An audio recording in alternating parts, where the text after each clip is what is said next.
وہ صحابی آئے تو اپنی بیوی سے ناراض تھے، تو انہوں نے اب بات شروع کر دی، کہنے لگے یہ بھی کرتی ہے، یہ بھی کرتی ہے، یہ بھی کرتی ہے، یہ بھی غلطی ہے، یہ بھی غلطی ہے، یہ بھی کوتاہی ہے، بڑی باتیں سنائیں۔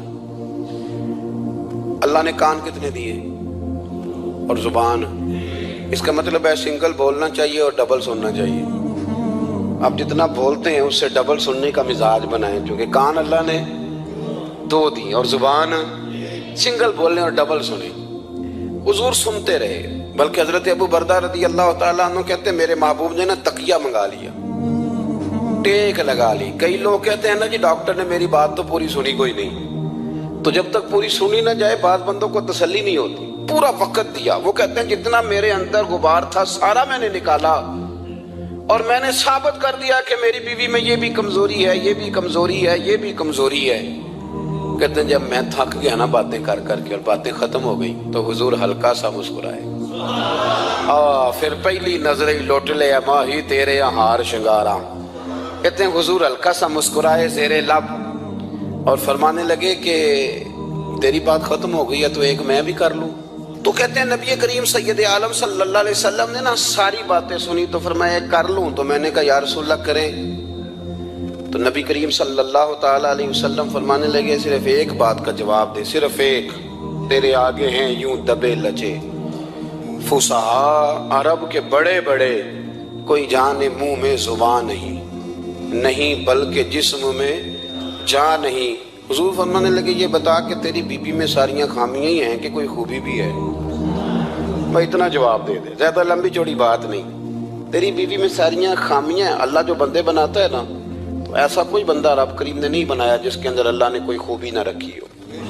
یہ الگ بات ہے کہ ہماری اپنی اینک پر مٹی پڑی ہوتی ہے اور ہم سامنے والے کا چہرہ صاف کرتے رہتے ہیں، اپنی اینک نہیں صاف کرتے۔ تو حضرت ابو بردہ رضی اللہ تعالیٰ عنہ فرماتے ہیں جب سرکار نے اس شخص سے یہ بات کہی نا کہ کوئی خوبی بھی ہے تیری بیوی میں، تو کہتے ہیں وہ شخص کہتا ہے میری نا بالکل ایک جملے نے سوچ ہی بدل دی ساری۔ یوں سمجھ لے کہ میں اس روڈ پہ چل رہا تھا، میرے نبی پاک نے مجھے اس والے رستے پہ ڈال دیا۔ بالکل ساری سوچ، یعنی ایک ہی جملہ لیکن ہر چیز بدل دی سرکار نے۔ حضور فرمانے لگے کوئی خوبی بھی ہے؟